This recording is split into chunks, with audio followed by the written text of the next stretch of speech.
Coucou tout le monde, c'est Céline, la petite scrapeuse. Je vous retrouve aujourd'hui parce que j'avais vraiment envie de faire une petite vidéo pour vous montrer la petite astuce. Bon, ça s'est déjà vu, hein. J'ai déjà vu ça chez d'autres scrapeuses, mais là j'ai voulu en faire une vidéo tuto pour vraiment vous montrer de A à Z comment réaliser ce genre de pochette pour ranger les tampons non montés.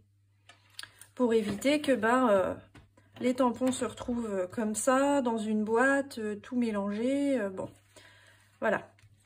Et comme j'ai fait du rangement il n'y a pas longtemps dans ma scrap room et que j'ai essayé de faire et mes nuanciers et mon rangement tampon, mon rangement d'eyes, etc. Voilà, j'ai réalisé ce genre de pochette. Donc ici, c'est une pochette avec des tampons de chez Sagapo Scrap.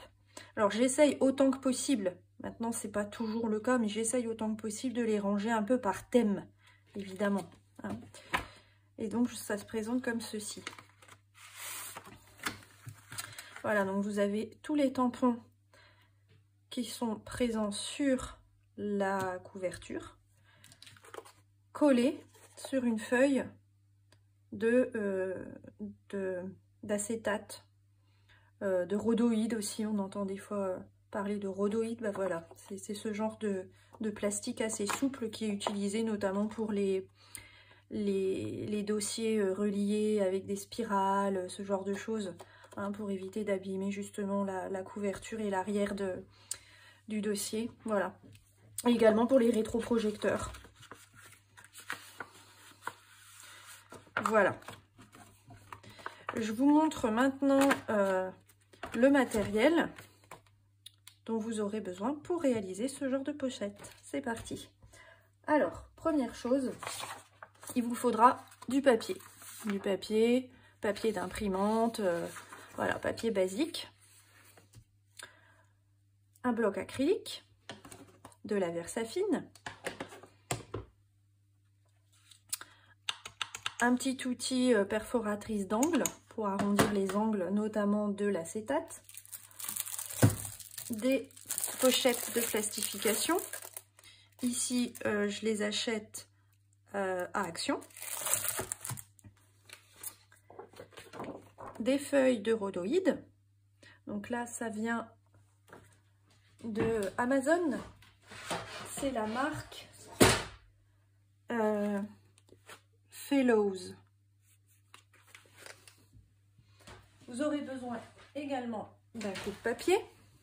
Non, pas d'un coupe-papier, je vous dis des bêtises, pas de coupe-papier, pardon. Bien que si, quand même, à la fin, on en aura besoin un petit peu du coupe-papier, mais ça peut très bien aller avec une règle et puis un cutter. Donc voilà, c'est pas... Et vous aurez besoin évidemment d'une plastifieuse. Voilà, on y va. Alors, quand vous recevez des tampons non montés, vous avez le tampon en caoutchouc brut. Il faut impérativement penser à acheter de la mousse Easy Mount, qui est une mousse électrostatique. C'est ce qui vous permettra de pouvoir ensuite faire adhérer votre tampon sur un bloc acrylique. Donc ça se présente sous cette forme. C'est une grande planche de ce style, avec donc double face. Ici le côté collant sur lequel vous allez poser votre tampon brut. Ensuite, découper le contour avec une paire de ciseaux. Et une fois que ça c'est fait, donc je vous montre sur les miens parce que je les ai pas, voilà, vous allez vous retrouver avec ceci. Donc on voit bien l'épaisseur du tampon, l'épaisseur de la mousse. Et ici à l'arrière, la petite partie blanche qui est à retirer et jeter. Et c'est grâce à cette mousse à l'arrière que vous allez pouvoir coller vos tampons et tamponner avec votre encre. Voilà, donc ça adhère très bien du coup sur le bloc acrylique. Voilà, alors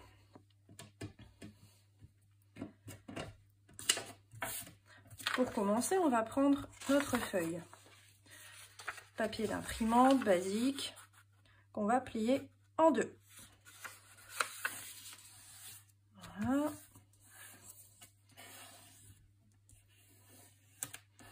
Une fois que ça c'est fait, on va venir tamponner les différents tampons qui vont se retrouver ensuite sur le rhodoïde. Alors je vous montre un petit peu, j'avais commencé déjà à faire quelques tampons ici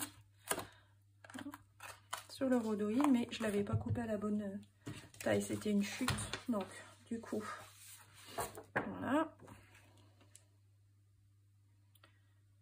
Ok, alors petite chose que vous aurez besoin ici, c'est un crayon. Alors ici, donc moi ce que je fais, c'est que je ne coupe pas le rhodoïde à la même dimension exactement que ma feuille blanche, parce que je veux que ça ait de l'amplitude et que ça puisse glisser facilement ensuite à l'intérieur. Donc je laisse quelques millimètres de chaque côté. Donc je vais faire juste vraiment un mini trait. Voilà.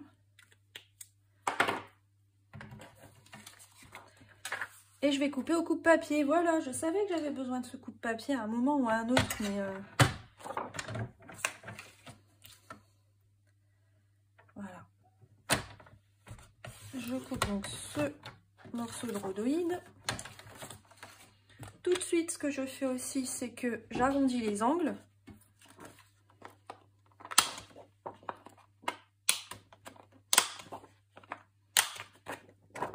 Voilà. Hop, c'est fait.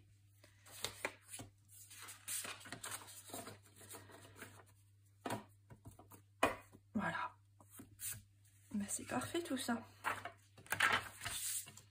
Et maintenant, on peut y aller avec nos tamponnages. Donc, je vais essayer de ranger par thème. Ici, j'ai pas mal d'oiseaux, d'animaux. Donc, je vais commencer par mes oiseaux. Mes petits oiseaux rigolos que j'adore. Et que j'aimerais pouvoir enfin utiliser. Mais comme j'ai eu la flemme de réaliser notamment le détourage de la mousse Easy Mount, et ben voilà, je n'ai pas encore fait de réa avec ces oiseaux. Allez, je le mets là-haut.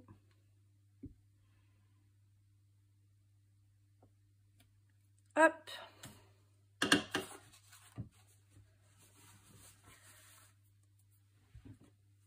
Je le nettoie tout de suite derrière.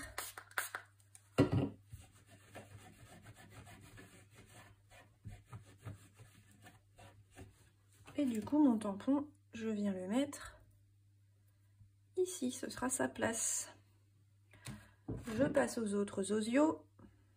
J'enlève la petite pellicule blanche.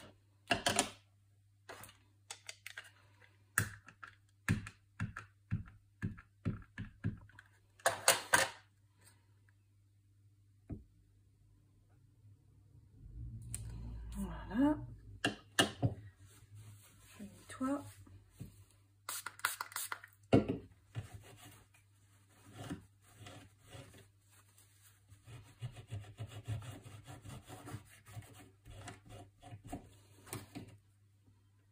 Alors moi, ce que je vous conseille aussi, quand vous achetez des tampons non montés, c'est d'essayer autant que possible de découper vraiment le caoutchouc au plus proche du motif, pour éviter, une fois que vous allez tamponner, d'avoir des taches autour dues justement au fait qu'on appuie pour tamponner. Et si on a mis de l'encre un petit peu sur le côté, ça va faire des taches un peu disgracieuses, c'est pas terrible. Donc moi je vous conseille vraiment de découper. Alors c'est ça qui fait que c'est un petit peu long, mais de découper vraiment au ras du motif votre tampon.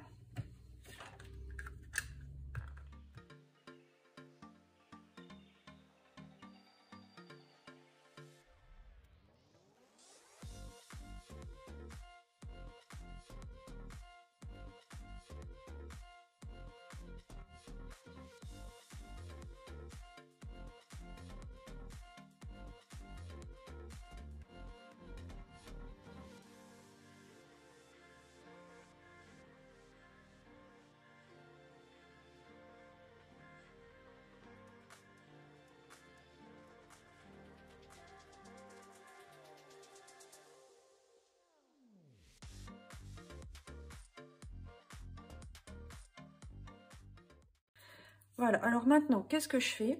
Je prends une pochette de plastification.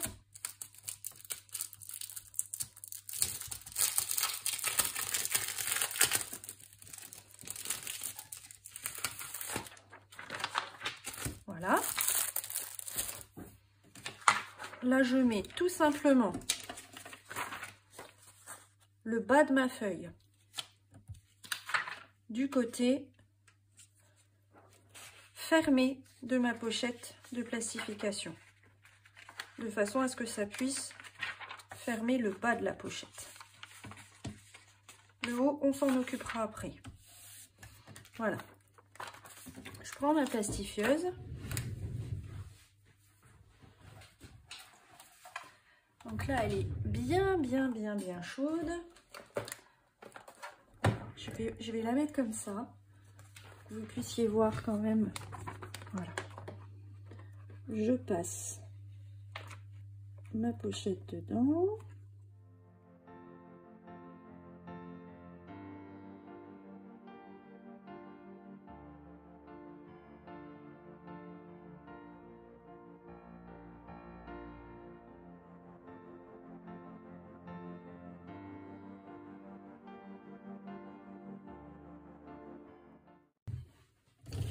Maintenant, j'obtiens ça.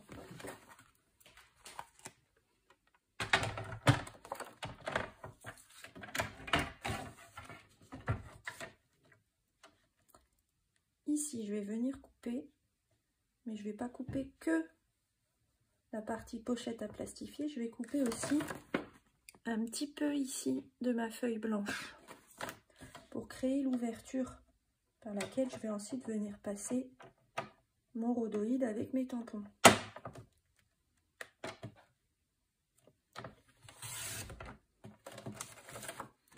Vous voyez, donc j'enlève vraiment. Voilà. C'est ce qui me permet d'ouvrir. Ici, attention, je laisse un petit peu de marge pour éviter que ça craque et que ma pochette s'ouvre. Donc là, je laisse quelques millimètres. Même chose de l'autre côté.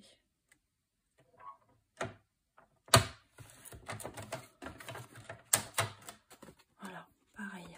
Hein. J'arrondis les angles.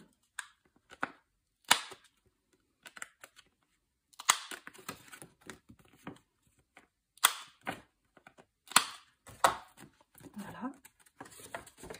Et ma pochette est terminée.